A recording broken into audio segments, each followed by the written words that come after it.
All right, just got up to Vermont for a ski vacation with my family, but clearly there is no vacation from this continued Mets purge of the core. Another one gone, Jeff McNeil heading to the A's. So that makes Brandon Nimmo, Edwin Diaz, Pete Alonso, and Jeff McNeil all former Mets in just the span of a few weeks, which when you say that out loud, it's pretty jarring. I don't know how surprising it really is given what happened last year, but still, this team is going to be completely unrecognizable heading into spring training 2026. As the news started to come in about McNeil, I had a couple of thoughts, and the number one thought was just, I think a lot of the noise surrounding McNeil, whether it be the outbursts on the field or people questioning some of the relationships off the field. Obviously, a lot has been written about his relationship with Francisco Lindor. I think all that talk clouded just what a good Met and what a good story this guy really was. Remember, he was a 12th round draft pick, toiled away in the minors for a long time, didn't get his shot until 2018 after being in the minor leagues for 6 years. And I remember, asking about McNeil and why he wasn't getting an opportunity and hearing so many different things like, well, he's got to add more power, better plate discipline. His defense isn't going to translate to the major leagues, which is crazy when you look back at it and think about what he became as a defender, so versatile and a plus defender at so many positions. He never added the power. Sometimes he got himself into trouble trying to add power, but at his core, he was an elite contact hitter that was great for the Mets. Won the batting title in 2022, a two-time All-Star. So, I don't think that the conversation surrounding McNeil should lessen what a good Met he was. Now, that's not to say that he couldn't grate on people, and I'm not trying to gloss over that fact, and I do think that this is a front office right now that is trying to change the mix in that room and change the vibe a little bit. And certainly moving McNeil out of that room will help that.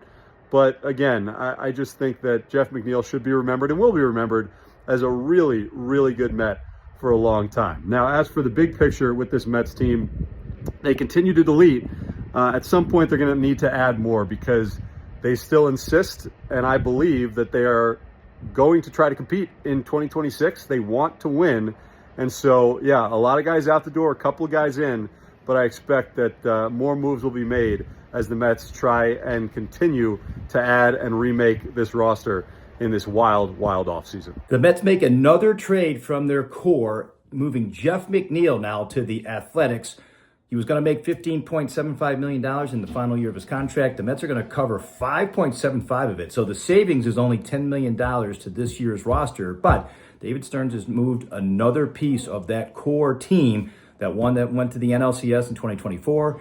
It was they're part of in 2025. The Mets are going to miss Jeff McNeil's versatility, the ability to play second base, left field, center field, and they're going to miss his bat-to-ball skills, his ability to put the ball in play, not strike out, things that other teams are really looking for.